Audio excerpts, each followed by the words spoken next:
మెదక్ జిల్లా నిజాంపేట మండలం చల్మెడ గ్రామంలో శుక్రవారం పోలీస్ శాఖ ఆధ్వర్యంలో శాంతి కమిటీ సమావేశం నిర్వహించారు. వినాయక చవితి సందర్భంగా జిల్లా ఎస్పీ ఉదయ్ కుమార్ రెడ్డి ఇచ్చిన పిలుపు మేరకు ఎస్ఐ శ్రీనివాస్ రెడ్డి ఆధ్వర్యంలో ఈ సమావేశం నిర్వహించారు. ఈ సమావేశానికి మత పెద్దలు, యువజన సంఘాల నాయకులు, పలు రాజకీయ పార్టీ నాయకులు హాజరయ్యారు. పండుగలు భక్తి శ్రద్ధలతో శాంతియుత వాతావరణంలో జరుపుకోవాలని, వినాయక మండపాలు ఏర్పాటు చేసుకునే నిర్వాహకులు ప్రభుత్వం నుంచి తప్పనిసరిగా అనుమతి తీసుకోవాలని, ప్రజలకు ఎలాంటి ఇబ్బంది కలగకుండా వినాయక మండపాలు ఏర్పాటు చేసుకోవాలని, వినాయక నిమజ్జనం వేడుకలో డీజే సౌండ్ ఏర్పాటు చేయవద్దని సూచించారు.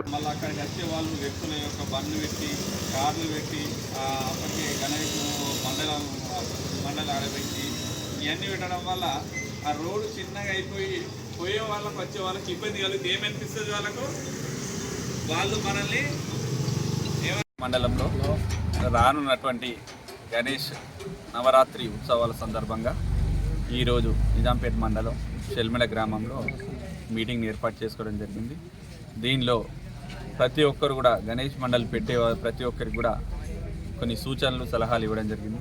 ప్రతి ఒక్కరు కూడా ఈ భక్తి శ్రద్ధలతోని ఎలాంటి అవాంఛనీయ సంఘటనలు చోటు చేసుకోకుండా ఉండాలని చెప్పేసి ఉద్దేశంతో ఈ సమావేశం ఏర్పాటు చేయడం జరిగింది. దీనిలో ప్రతి ఒక్కరికి కూడా మండలి నిర్వాహకులకి సమాచారం ఇవ్వడం జరిగింది, కొన్ని సూచనలు ఇవ్వడం జరిగింది.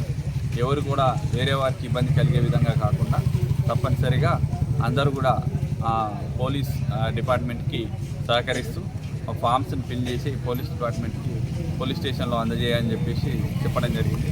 ప్రతి ఒక్కరు కూడా సహకరించాలని నిజాంపేట పోలీస్ వారి తరఫున కోరుతున్నాను. మరిన్ని అప్డేట్స్ కోసం మా ఛానల్ని సబ్స్క్రైబ్ చేయండి.